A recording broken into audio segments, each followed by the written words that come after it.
Readings from the Liturgical Year by Dom Prosper Guéranger. October 13th, Saint Edward the Confessor, King of England.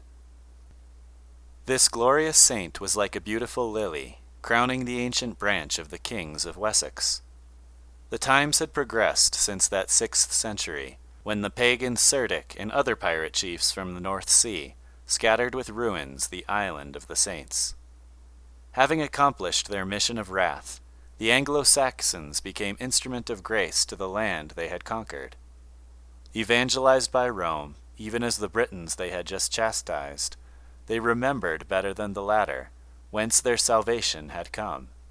A springtide blossoming of sanctity showed the pleasure God took once more in Albion, for the constant fidelity of the princes and the people of the Heptarchy towards the See of Peter.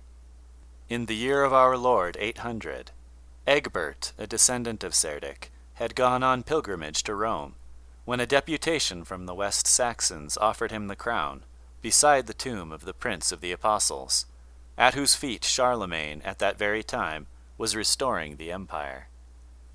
As Egbert united under one scepter the power of the 7 kingdoms, so Saint Edward, his last descendant, represents today in his own person the glorious holiness of them all.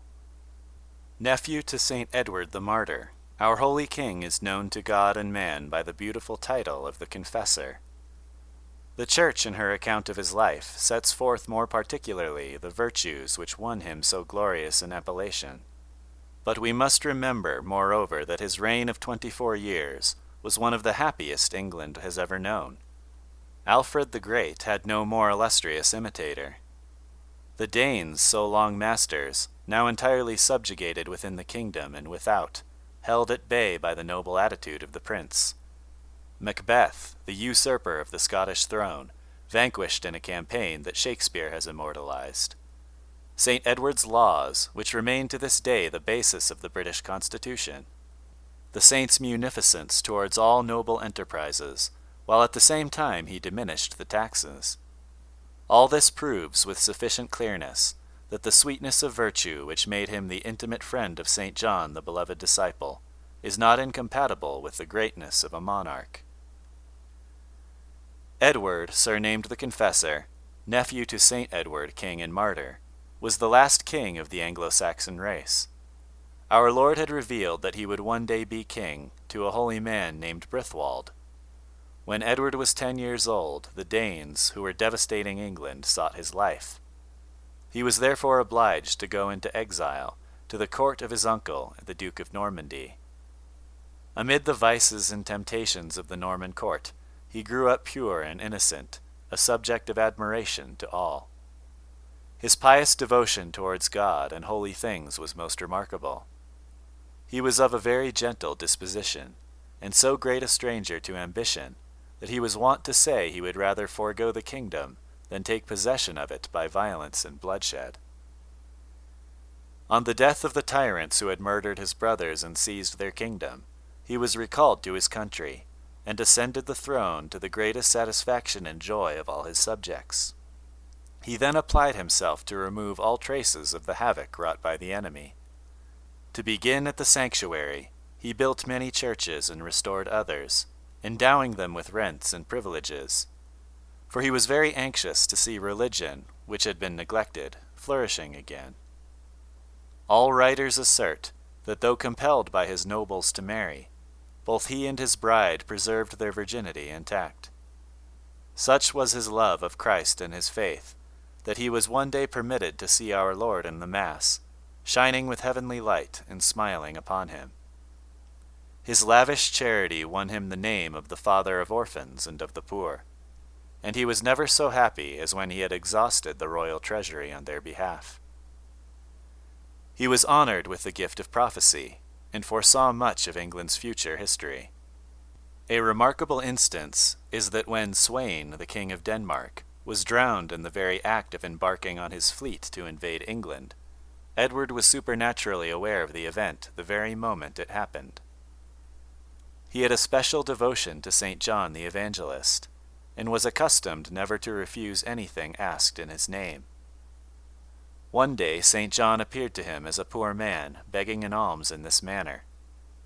The king, having no money about him, took off his ring and gave it to him. Soon afterwards the saint sent the ring back to Edward, with a message that his death was at hand. The king then ordered prayers to be said for himself, and died most piously on the day foretold by St. John, the nones of January, in the year of salvation 1066. In the following century, Pope Alexander III enrolled him, famous for miracles, among the saints.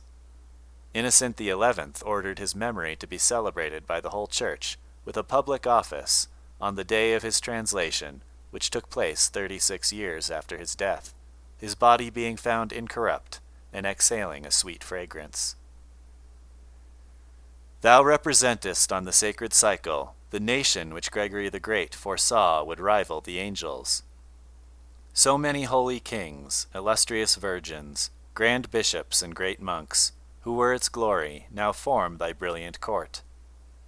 Where are now the unwise in whose sight thou and thy race seem to die? History must be judged in the light of heaven, while thou and thine reign there eternally, judging nations and ruling over peoples. The dynasties of thy successors on earth, ever jealous of the Church, and long wandering in schism and heresy, have become extinct one after another, sterilized by God's wrath, and having none but that vain renown, whereof no trace is found in the book of life. How much more noble and more durable, O Edward, were the fruits of thy holy virginity!